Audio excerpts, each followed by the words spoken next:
Today we have two stories. The first one is about a dad who finds out that even the church elders can be entitled. And the other is about a mom who thinks that her son's girlfriend is turning her son against her. Let's get cracking. So this happened at my church when I was around 8 years old or so back in the late 80s, early 90s. In my hometown, a small city in the middle of nowhere in Texas, my parents and I went to a large Methodist church. It was a pretty decent church and the congregation had some well-to-dos in it. It wasn't the wealthiest church in town, but it definitely wasn't in the middle either. Anyway, at this time there lived an old Baptist preacher that led one of the few black churches in town, on the poorest side of town. He served the community for decades and was a great help to the local kids. My dad was an architect, builder, carpenter, etc., and at the time he was joining various committees and city boards and just becoming more involved in the community and the city.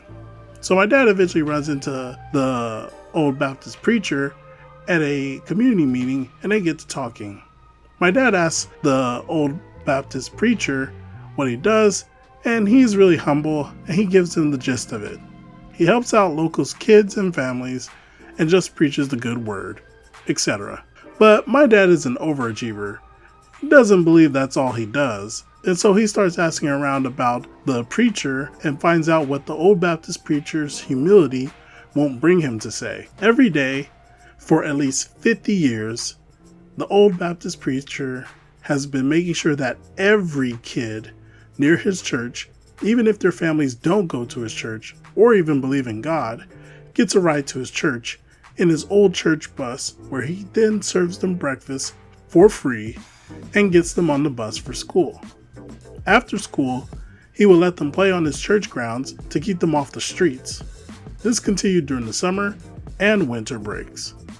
The old Baptist preacher would actively seek out at-risk kids and bring them into the fold, feed them, get them to school, and just let them play. The old Baptist preacher didn't seek any recognition for it. He just wanted to get it done. My dad is just in awe of this guy and his contributions to the community, so he makes it a point to run into the old Baptist preacher again and asks if he can visit the old Baptist preacher's church.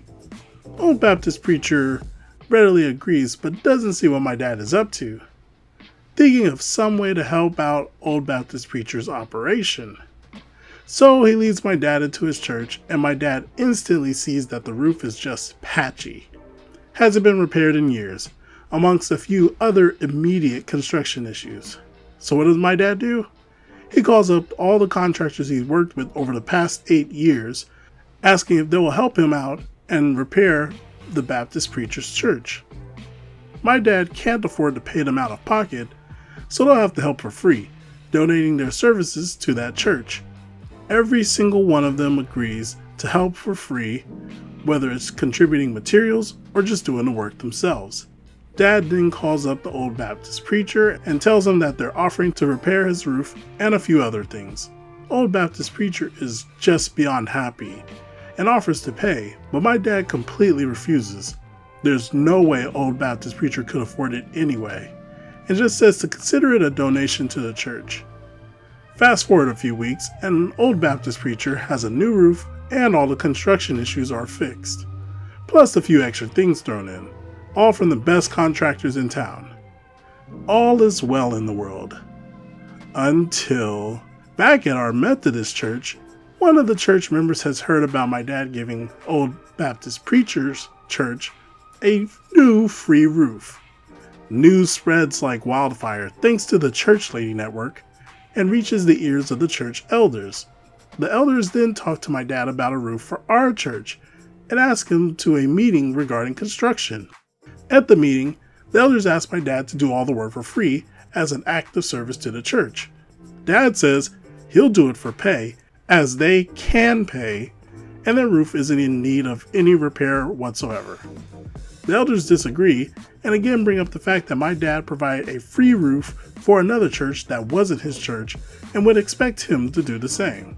My dad reiterates his position and leaves the meeting both furious and disappointed at the church elders. Fast forward a few weeks, and some more rabid churchgoers are gossiping about my dad doing free stuff for a black Baptist church, and not our predominantly white Methodist church.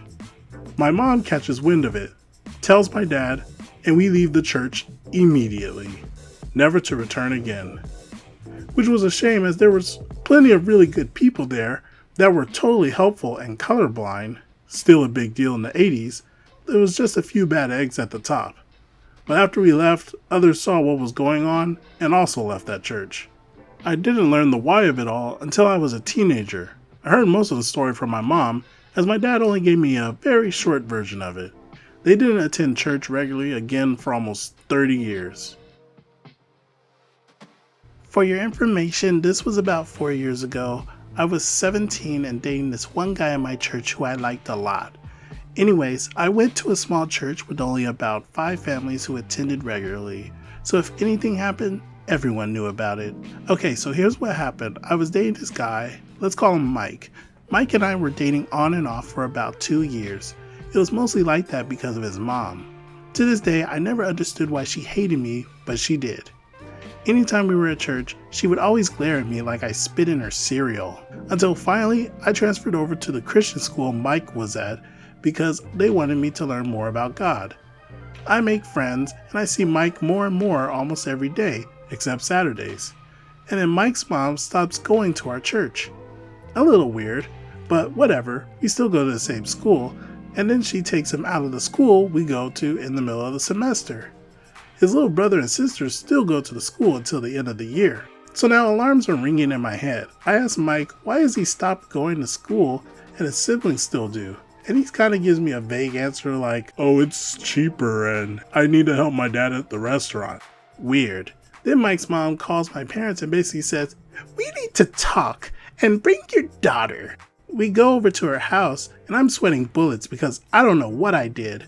Our relationship was so innocent. Mike sweats when we held hands, and the farthest we've gone is kiss. So I'm thinking like, oh no, what if the cameras at school caught us kissing? We arrive, and she brings us inside, sits us down, and glares at me, and begins to say, you've changed my son.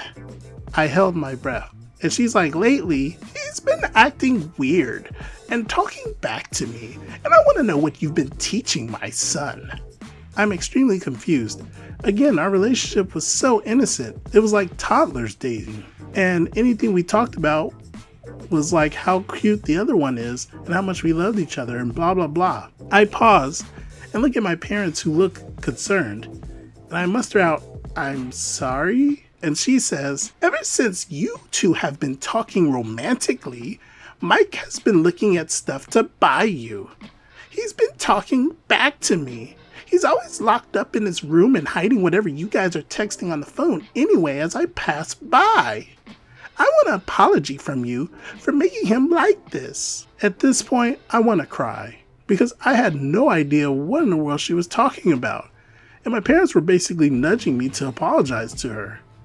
I fumbled because she only spoke in Spanish, and I was trying to say, I want to apologize to you, and I want you to forgive me. And I said loud and clear, I want you to apologize to me. And I stared in her eyes and said, which I didn't process until my mom cleared things up. She looked like she was insulted when I said that. Which, looking back, is pretty funny. And it's true, she owed me an apology. What in the world did I do?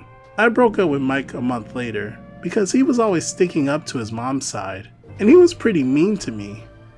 The day I finally called it off was in the process of one of our on and off relationships, where he asked me to go out again, and I said, I'll think about it.